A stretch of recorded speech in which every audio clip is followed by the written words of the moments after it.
ကဲကြည့်မယ်နော်ဒါကတော့ခဲတံလောက်တဲ့နီးပဲဖြစ်ပါတယ်ခင်ဗျ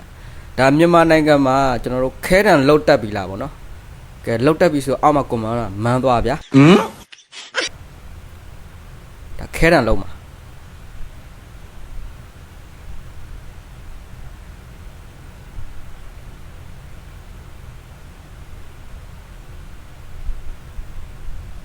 သူကမီကိုတွေ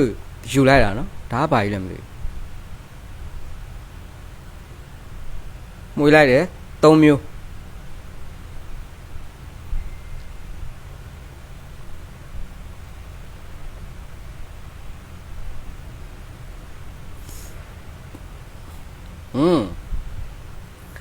ဒါခဲကြောင်းလေးတွေဖြစ်မှာ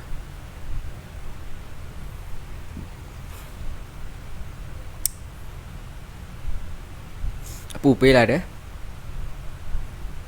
ပြန်ထုတ်မှာဒါပုံစံခွက်တဲ့ထဲမှာနော်အလုံးလေးတွေဖြစ်သွားတယ်အမေကောကတ်မယ်တုတ်တန်လေးနဲ့ကျွန်တော်ဆွဲလိုက်မယ်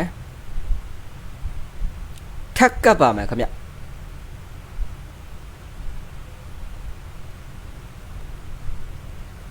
ကိုယ့်ကိုခဲတံထုတ်လုံးမယ်ဆိုပိုကောင်းမှာနော်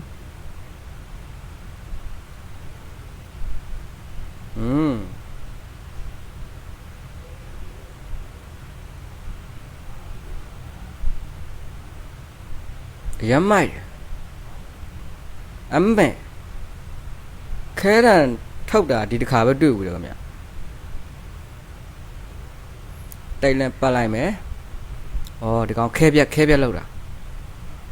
တကယ်အဆန်းကြီးဗျအမေမြဲသွားမှာနော်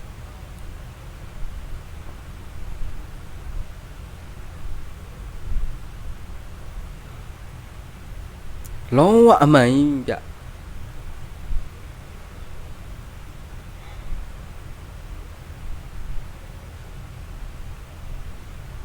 ဒါတစ်စိတ်ရိုက်မှာရမိုက်ပါ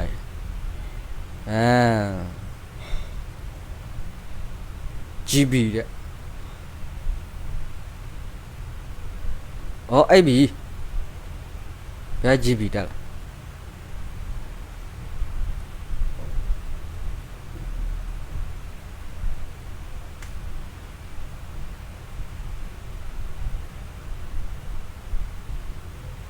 တော်မိုက်တာပဲကွာ